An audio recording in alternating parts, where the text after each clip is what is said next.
अस्सलाम वालेकुम। Welcome back to our channel. एक नई वीडियो के साथ हमजा परवेज हाजिर है। आज का हमारा टॉपिक है new product development process. New product development process किस तरीके से होता है, इसके कितने स्टेप होते हैं और इसको हम कब यूज़ करते हैं, आज हम जानेंगे इस वीडियो में। तो स्टार्ट करते हैं अपना लेक्चर। सबसे पहले हम ये देखेंगे कि कंपनी के पास जब कोई भी कंपनी, कोई भी ऑर्गेनाइजेशन अपनी प्रोडक्ट को लॉन्च करा रही होती है, उसके पास दो तरीके के ऑप्शन होते हैं प्रोडक्ट लॉन्चिंग के लिए। या तो वो मेक करती है, अपना प्रोडक्ट खुद मैन्युफैक्चर करवाती है, या तो वो बाय करती है किसी भी थर्ड पार्टी के थ्रू। अगर वो अपना प्रोडक्ट खुद मैन्युफैक्चर करवा रही है, खुद मेक कर रही है, तो ये हमारे पास जो 7 स्टेप है न्यू प्रोडक्ट डेवलपमेंट प्रोसेस के, तो हम इसको फॉलो करेंगे।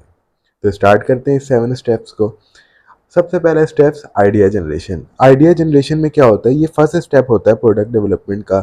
इसके अंदर आइडिया कोई इंडिविजुअल या ग्रुप ऑफ पीपल जनरेट कर सकते हैं।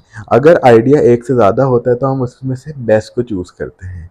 हम अपनी ज़िंदगी की अगर बात करें, हम कोई भी प्रोडक्ट परचेज करने जा रहे होते हैं तो हम उसमें से बेस्ट आइडिया को करते हैं, सेलेक्ट करते हैं, ताकि हमारे लिए अच्छा डिसीजन हो सके। तो हम इसमें भी जो भी आइडिया हमारे पास, ग्रुप ऑफ पीपल, एक से ज़्यादा आइडिया हमारे पास, 4 से 5 आइडिया, तो हम उसमें से बेस्ट को चूज़ करेंगे। ठीक है, फिर उसके बाद इस आइडिया के मुतालिक हम फीडबैक लेंगे, सर्वे करेंगे, कॉम्पिटिटर के प्रोडक्ट को देखते हुए भी आइडिया जनरेट किया जा सकता है। ठीक। फिर उसके बाद सेकंड स्टेप है। सेकंड स्टेप में क्या होता है, आइडिया स्कीमिंग। आइडिया स्कीमिंग में क्या होता है कि आइडिया को प्रॉपर्ली इन्वेस्टिगेट करना, और अगर एक से ज़्यादा आइडिया है तो इम्पोर्टेंस के हिसाब से उसको सेलेक्ट करते हैं। वही बात आ गई बेस्ट आइडिया को सेलेक्ट करना। ठीक है, फिर उसके बाद थर्ड स्टेप है। थर्ड स्टेप में हम लोग कॉन्सेप्ट टेस्टिंग करवाते हैं। कॉन्सेप्ट टेस्टिंग क्या होती है, कॉन्सेप्ट टेस्टिंग में जो हमने आइडिया को सिलेक्ट किया है, जो आइडिया को हमने सेलेक्ट किया है उसको टेस्टिंग करवाते हैं। किस तरीके से टेस्टिंग करवाते हैं, कंपनी ग्रुप ऑफ पीपल को सिलेक्ट करती है टेस्टिंग के लिए। फिर ग्रुप ऑफ पीपल को जब टेस्टिंग करवाती है, उसके बाद उनसे फीडबैक लेती है कि उन्होंने इस प्रोडक्ट को लाइक किया, इस आइडिया को लाइक किया या डिसलाइक किया है, ये बताते हैं। अगर मेजॉरिटी फेवर में होती है तो कंपनी फर्दर स्टेप्स की तरफ जाती है न्यू प्रोडक्ट डेवलपमेंट प्रोसेस के। यहाँ तक हमने 3 स्टेप पढ़ लिया, आइडिया जनरेशन, आइडिया स्कीमिंग और कॉन्सेप्ट टेस्टिंग। अब हम चलते हैं अपने फोर्थ स्टेप की तरफ, बिजनेस एनालिसिस। बिजनेस एनालिसिस में क्या होता है कि फोर्थ स्टेप में कंपनी आइडिया को इन डेप्थ स्टडी करती है। आइडिया को इन डेप्थ स्टडी करने का मतलब है उसके बारे में सारी मालूमात लेती है कि उसको किस तरीके से हम मार्केट कर सकते हैं, उसमें क्या हमारे पास प्रोडक्ट आएगी, इसके लिए क्या कॉस्ट आएगी, उसके लिए हमारे पास कौन कौन सी चीज़ें दरकार होनी चाहिए।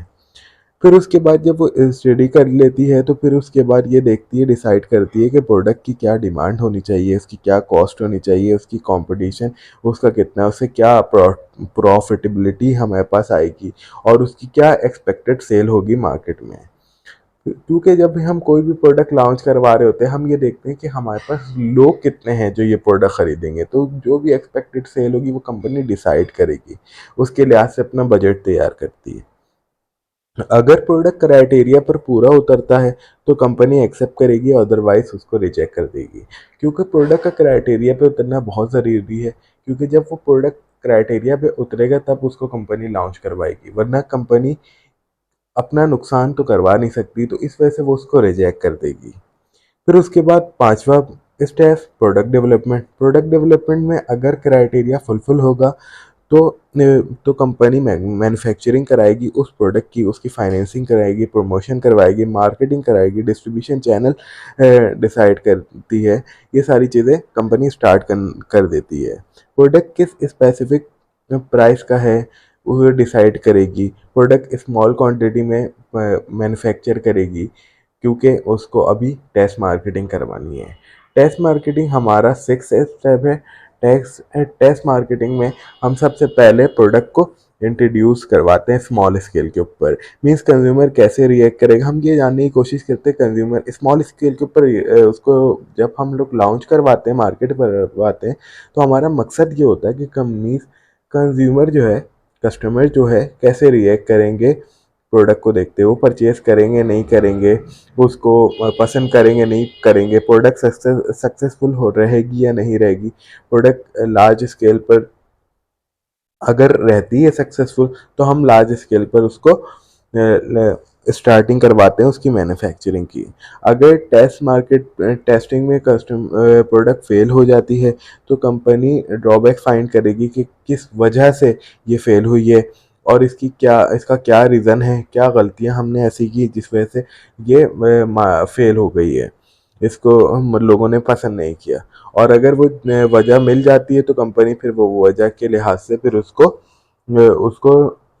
उसको चेंजिंग करते हुए, उस गैप को फुलफिल करते हुए दोबारा प्रोडक्ट को लॉन्च करवाएगी। फिर उसके बाद कमर्शलाइजेशन में क्या होता है, अगर प्रोडक्ट की टेस्टिंग सक्सेसफुल हो जाती है तो कंपनी लार्ज स्केल पे प्रोडक्शन करवाती है उस प्रोडक्ट की, उसकी डिस्ट्रीब्यूशन डिसाइड करती है, मार्केटिंग डिसाइड करती है कंपनी, क्योंकि कंपनी को ये मालूम हो जाता है कि ये इतने लोग हैं जो लाइक कर रहे हैं और मार्केट अच्छी तरीके से कैप्चर हो सकती है। ठीक है।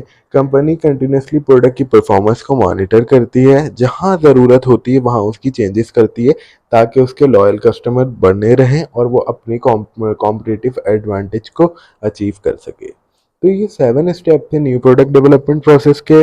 फर्स्ट में हमने बताया idea generation, second is idea screening, third is concept testing, fourth is business analysis, fifth is product development, six test marketing, seven and last commercialisation.